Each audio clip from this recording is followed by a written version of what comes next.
Second. Any discussion?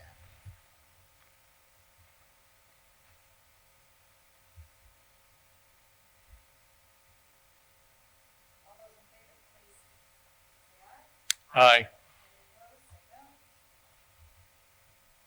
That motion passes. The next motion is to adopt the following tax rate levy of 5/26 school year. Missouri State Auditor, the tax rate ceiling allowed is less than or greater than the approval rate. Superintendent is hereby authorized to set the final rate for the district as validated by the Missouri State Auditor. So moved. Second. So that's discussion. All the hands. All right. Good evening. So this is our annual tax rate hearing, and we're just going to kind of start off with a little background to the tax rates. Nothing new here, but tonight you'll be approving the recommendation for the tax rates, which is based on the assessed valuation that is provided by our counties, our county assessors, St. Louis County and Jefferson County. All of this will have an oversight from the state auditor's office. So we've already submitted our preliminary information to the state auditor's office. They've had an initial review. The counties, when they receive our information, will also do the same thing. And if there's any feedback, we'll get that from the state auditor's office, but they will ultimately have final approval on the tax rates. So any kind of changes to the tax rates have to go to their tax rate ceiling or through any voter approved tax rates. And as we'll kind of talk in a minute, tonight completes phase 2 of Proposition 3 that was approved back in November of 23. So we'll kind of go through that here. So the factors that impacted the 2025 tax rate calculations. This is a reassessment year. You may recall through our budget conversations last year, 25-26 school year is on a reassessment year, which is every odd calendar year. We did see an overall increase in assessed valuation of 10.3%. In comparison, back in 2023, when we had our last reassessment, that number was about 16%. And then overall, from a county perspective, school districts, St. Louis County school districts saw an average of 12% from there. So we do have new construction that were added to the tax roll of $31 million. And we did see a decrease in personal property of about $13.8 million. From that standpoint. So as Dan mentioned, Proposition 3, which was approved back in 2023, was a tax levy transfer to increase the capital projects fund by 54 cents over 2 years and decrease the debt service fund by 54 cents over the 2 years. So we transferred 36 cents of that last year. This year we're transferring the remaining 18%. And it's interesting to note that the November 2023 ballot language estimated that our operating tax rate ceiling this year would be 3.9960, when you'll see that our actual tax rate this year is over 11 cents less than that. This is just a summary of the assessed valuation by the property classes for both St. Louis. It's combined St. Louis County and Jefferson County, so our total assessed valuation.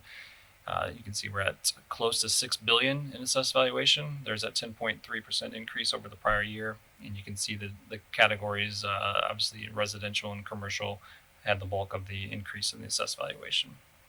The $31 million in new construction is included in the $6 billion that's above.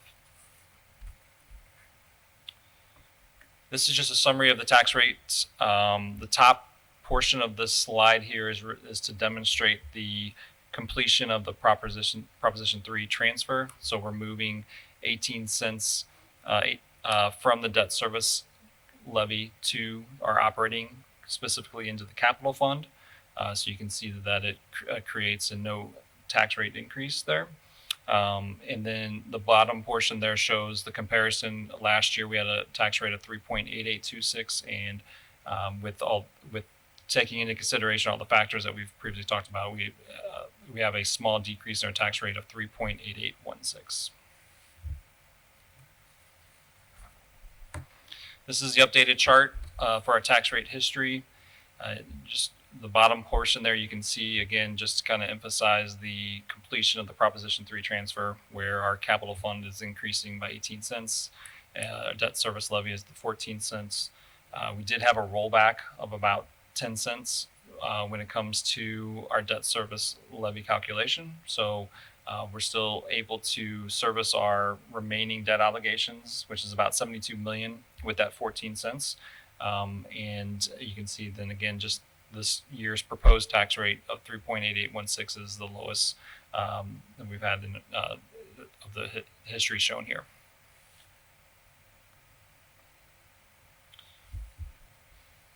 This slide we just like to include just because Proposition 3 of just the capital piece, we are restricted with the 54 cents that's going into Proposition 3 of what we can spend that on. It's capital related items. It's specifically related to cycle maintenance, facilities, technology refresh, and safety initiatives. So all of the funds that are going from Proposition 3 are included in our capital fund. And we also have a small portion of 8 cents that make up for other general equipment, bus refresh, things of that nature. But all of that will be in our capital projects fund.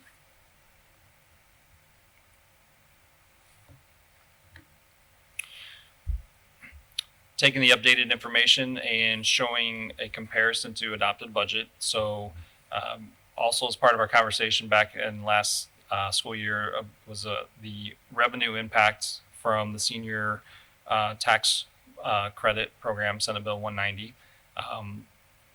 We had an adopted budget of a collection rate of 97%.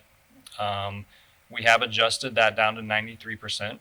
Even though we haven't received any kind of information directly from the St. Louis County yet as to the impact that we will have, we're not expecting that information until closer to the end of October. But we are estimating that our collection rate, that's where the impact will be close to 93%. So in comparison to the adopted budget, with this tax rate of 3.8816, we are seeing about a 1.4 million increase in revenue if those factors remain. But as we will most likely show you when we come back for our budget presentation in December, that 1.4 million increase will offset some negative revenue adjustments that we have in our factors just based off of updated information, specifically related to state funding in Proposition 3. So I would expect to see that our revenues for our updated forecasting will look very similar to what our adopted revenue budget was.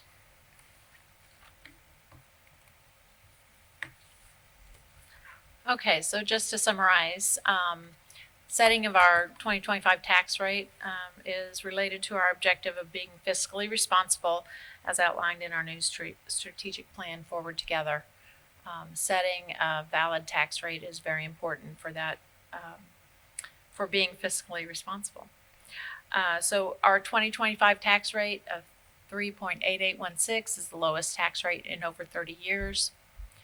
Projected revenues generated by that, as Dan said, continue to be adequate to support our budget.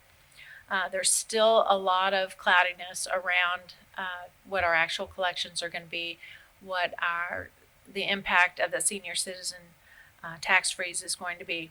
The 93% collection rate that we're using right now is, it's based on the best assumptions we can make coming from census data and that kind of stuff, but it's really, until we get that data, still pretty much a shot in the dark. So we will continue to monitor that and keep you informed on how that's going to impact our budgeted revenues. Our Proposition 3 promises have been kept. We have transferred a total of 54 cents from the debt service fund to the capital projects fund, and with no overall increase to the tax rate. And the remaining debt service levy of 14 cents remains sufficient to satisfy our current remaining debt payments, and we expect that Prop 3 is going to generate about $30 million in revenue for our cycle maintenance, safety and security, and technology over this fiscal year.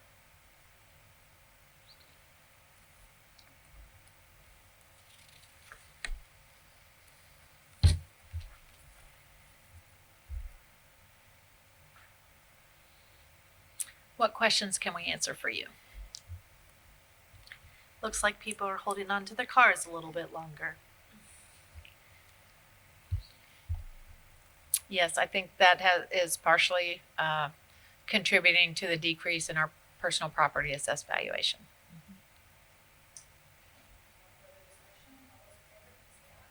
Aye.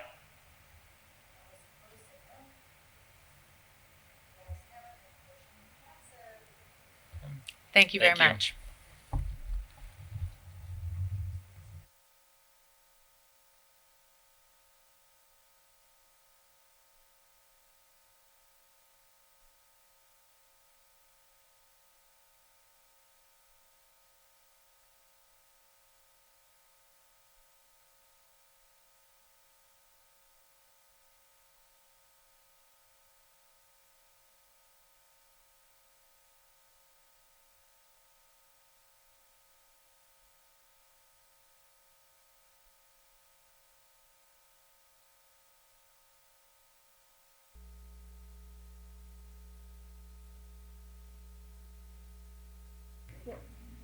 Please all stand for the Pledge of Allegiance.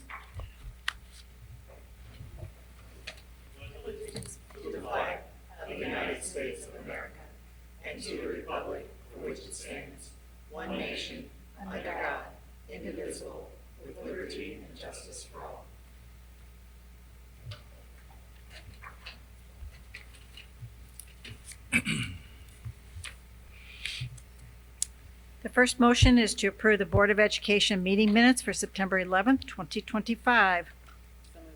Second. Any discussion? All those in favor, please say aye. Aye. Any opposed, say no. The ayes have it, and the motion passes. We have 7.1.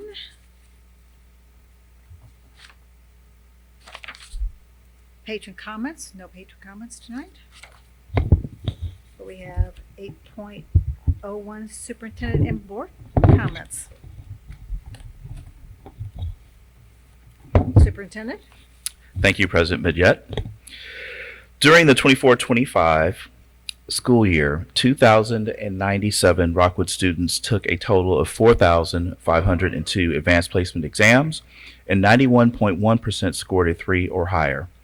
All represent increases from the 2023-2024 school year, when 1,996 Rockwood students took 4,351 exams, and 87.4% scored 3 or higher. A score of 3 or higher on an AP exam has multiple benefits for students, including earning college credit, advanced placement, or both for successful performance on AP exams, saving them both time and money once they actually get to college.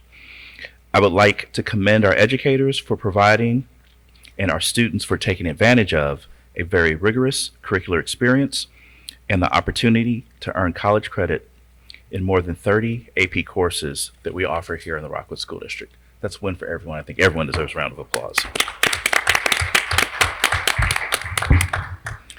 Rockwood South physical education teacher Joe Jackson is the Missouri Society of Health and Physical Education, MoShape, State Middle School Teacher of the Year for 2025. He is one of 8 physical education teachers from around the state to be honored by MoShape this year.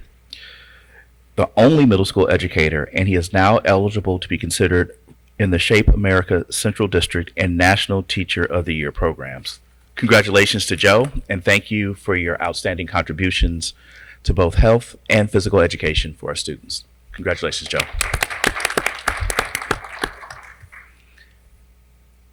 We will be holding the first of 4 Coffee with Dr. Kane events at 7 a.m. next Friday, October 3rd. No tie. Next Friday, October. Sorry, Mary, that was too easy. Friday, October 3rd at Wildwood City Hall. I would like to extend an invitation to our community to join me if you would like to learn more about Proposition S. We will also be holding 7 a.m. coffee chats in the following weeks at Timber of Eureka on October 10th, the River Chase YMCA in Fenton on October 22nd, and the Point in Baldwin on October 30th. Please visit rsdmo.org/ Prop S for more information about Prop S and upcoming community meetings. And lastly, this evening, Rockwood Summit High School and the entire Fenton Quadrant of the Rockwood School District celebrated homecoming this past Friday with a parade. Board members and district leaders were also on hand to share information about Proposition S at the Rockwood Summit Parade, as well as celebrate Wildwood Parade the next day. And we are absolutely all looking forward to more opportunities to celebrate the Rockwood community spirit in the Lafayette Homecoming Parade, which is tomorrow night, and Eureka Day Parade, which is next Saturday.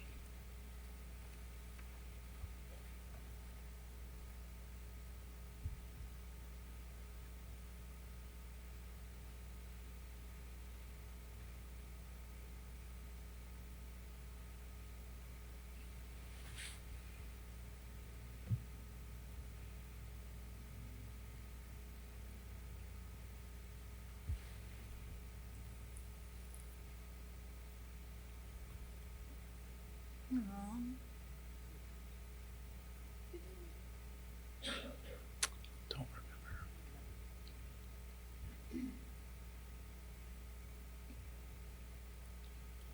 Beautiful day for a parade.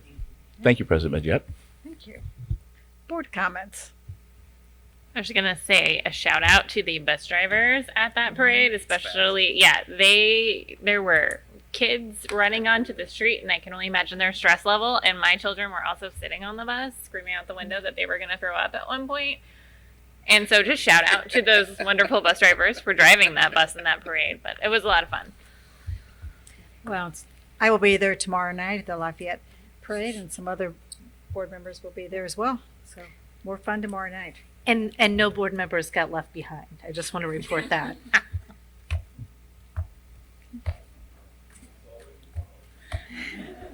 That's all right. I will not be at that one. So 9.01, approval of consent agenda items 9.02 through 9.28. And the motion is to approve the consent agenda items as submitted. So moved. Second. Any discussion about the consent agenda items? I'd like to acknowledge 9.2, the public gifts for the community. I'd like to recognize Utah Valley PTO for their generous donation of $16,842 to support their school, and the Pond PTO, $18,777. We recognize and appreciate the contribution that our community and our parents make to the staff and students of our schools. We couldn't do it without their support. So thank you very much for what you do.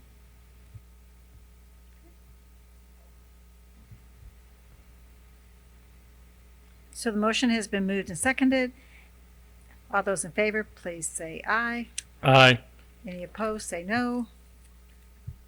That motion carries. Next, we have the resolution for the recognition of Disability History Awareness Month.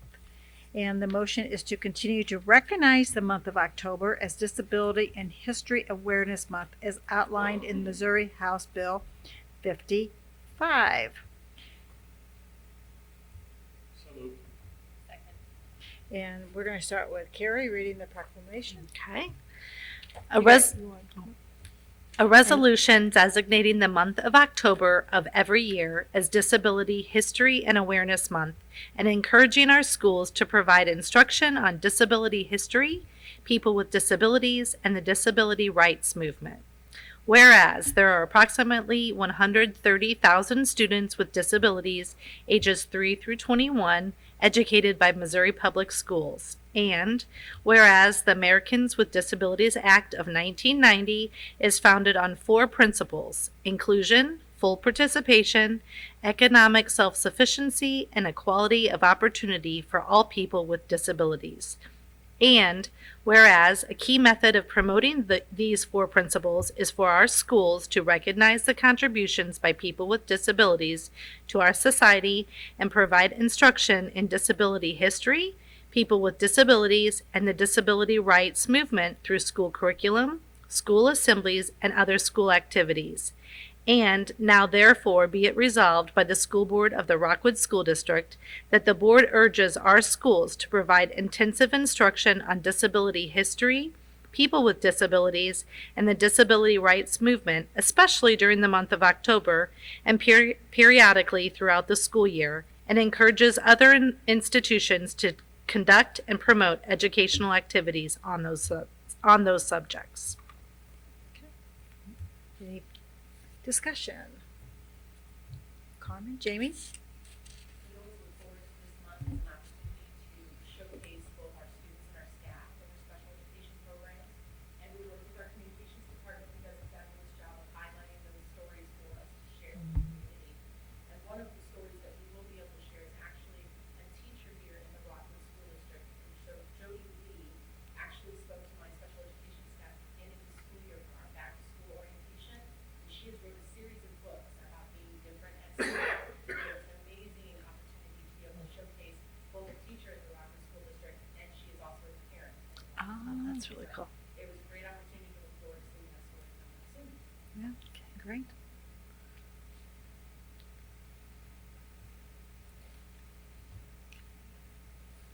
If there's no further discussion, all those in favor, please say aye.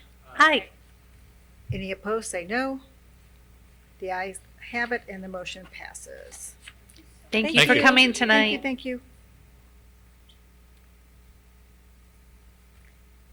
The next item is information only, and it is CSIP goal area human resource program update with Dr. Kim Cohen.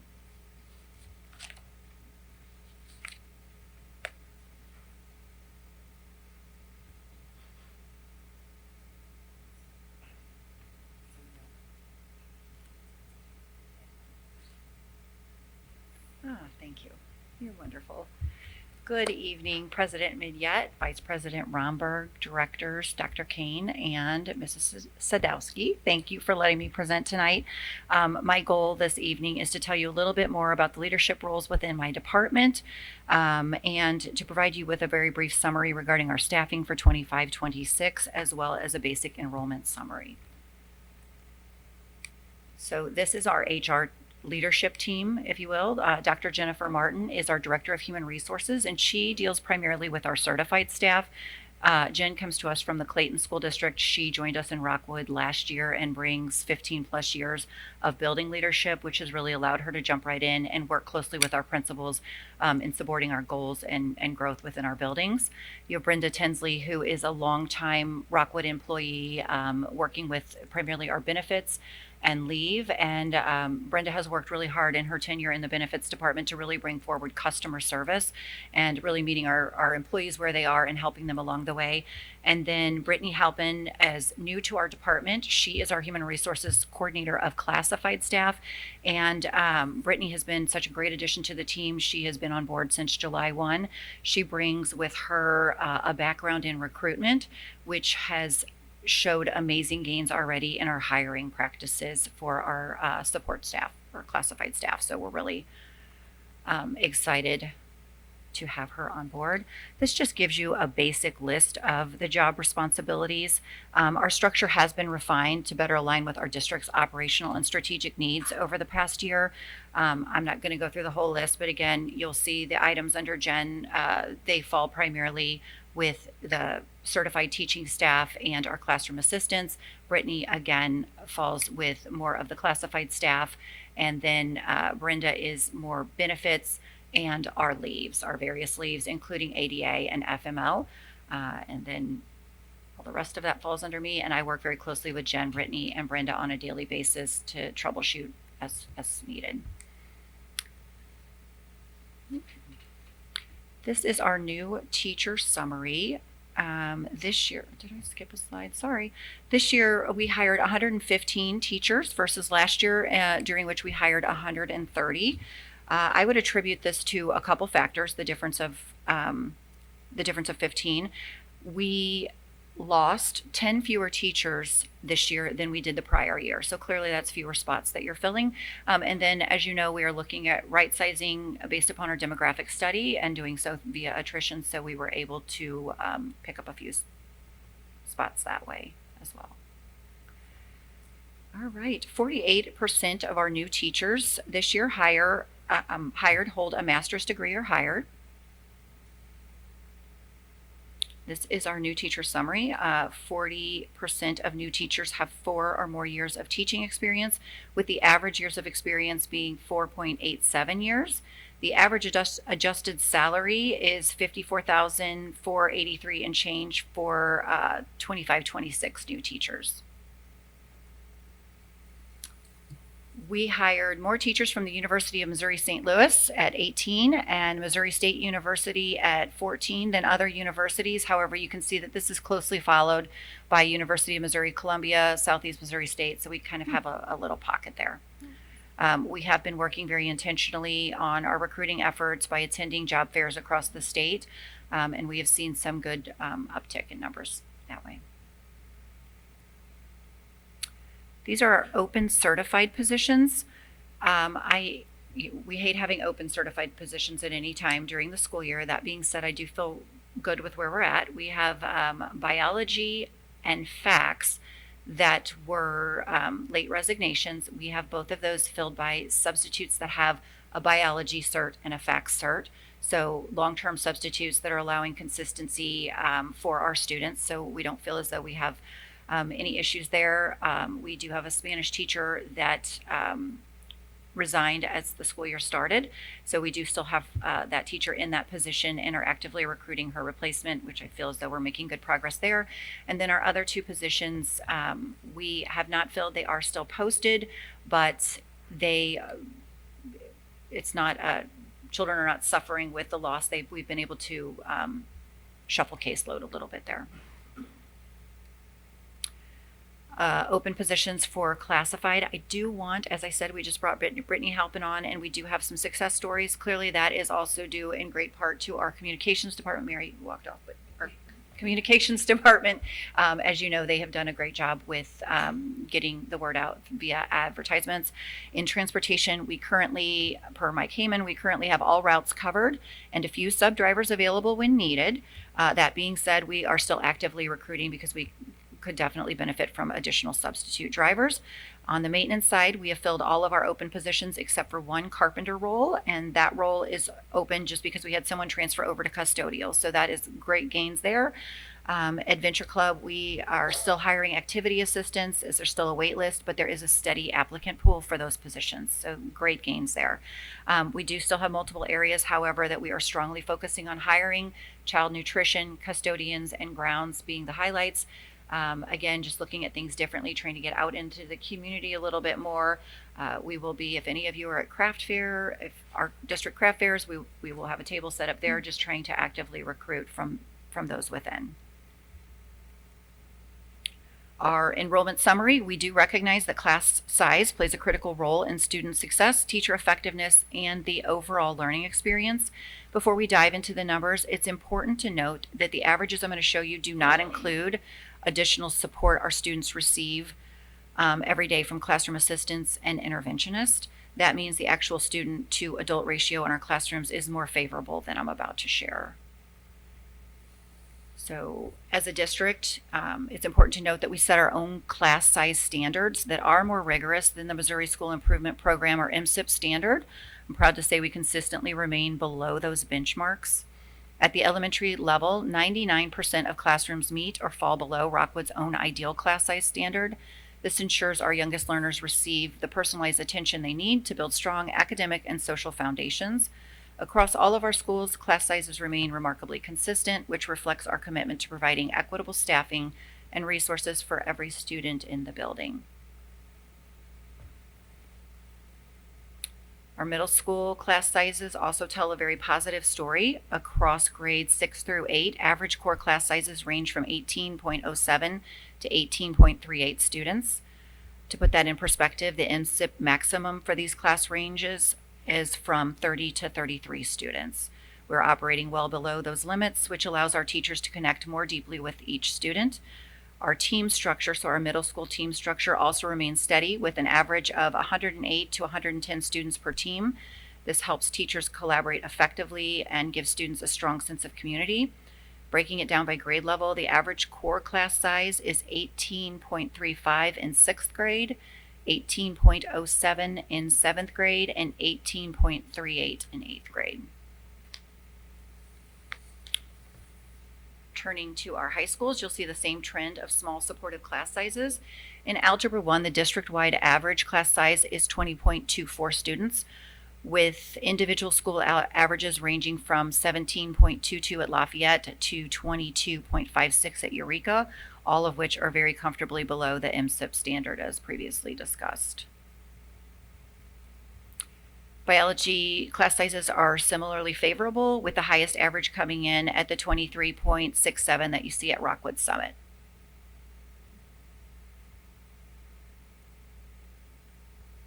In English 3, every high school maintains an average class size of fewer than 24 students per class, ensuring strong student-teacher connections in critical reading and writing instructions.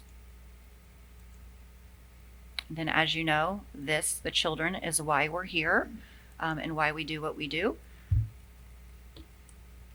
Thanks for your time. Any questions that I can answer?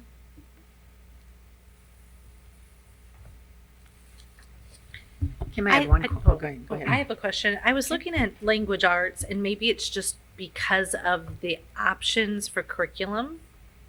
So that seems to have the largest average class size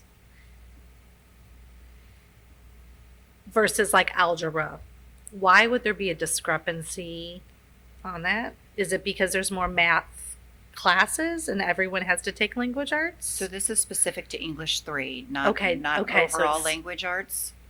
And really, if you look at it, and you're looking at Algebra 1, so you're not Yeah. necessarily looking at the same cohort of students. Right. I can't really speak to that, as Okay. that is, the points are distributed to the high schools and they situate them as they.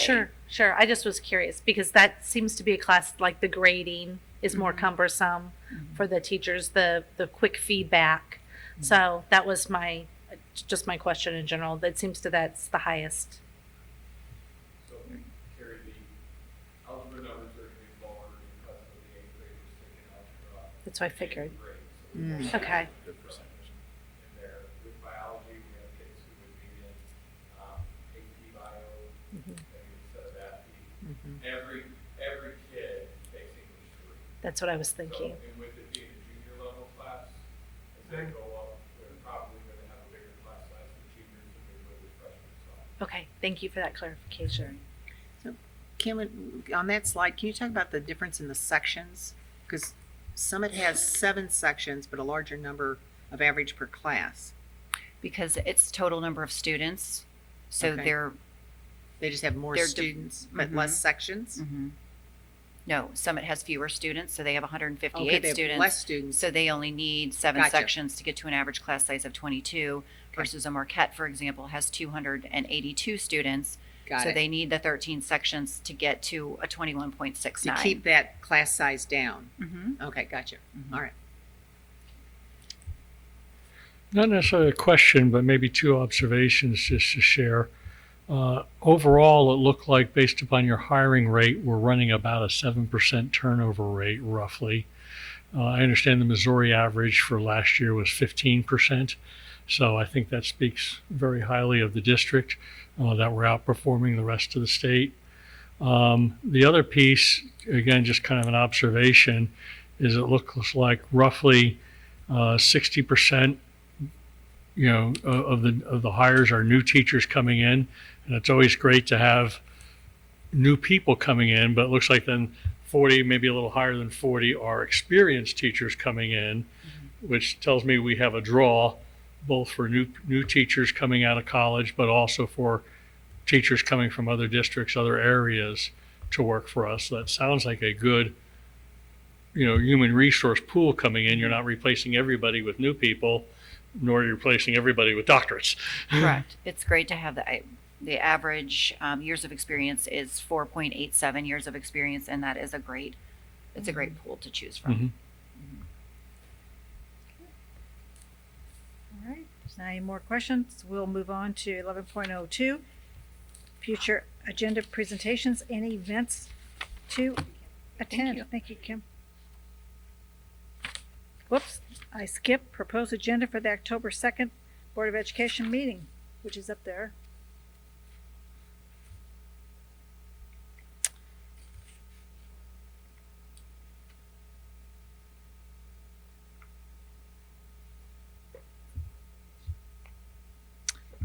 And then now we will. President Midyett, before you, Yes. could I just highlight that we will be having the conversation about the partnership agreement next week. I know that I just wanted our community and for those that are watching to be aware of that fact. Thank you.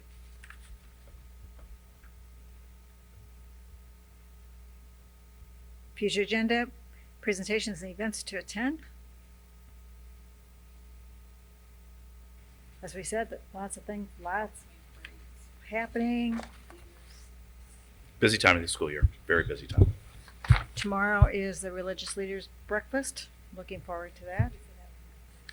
Yeah, it's always great. Then we had the crisis intervention workshop earlier in the week, and that was well attended. So things are going well. And with that, guess what? This meeting is adjourned.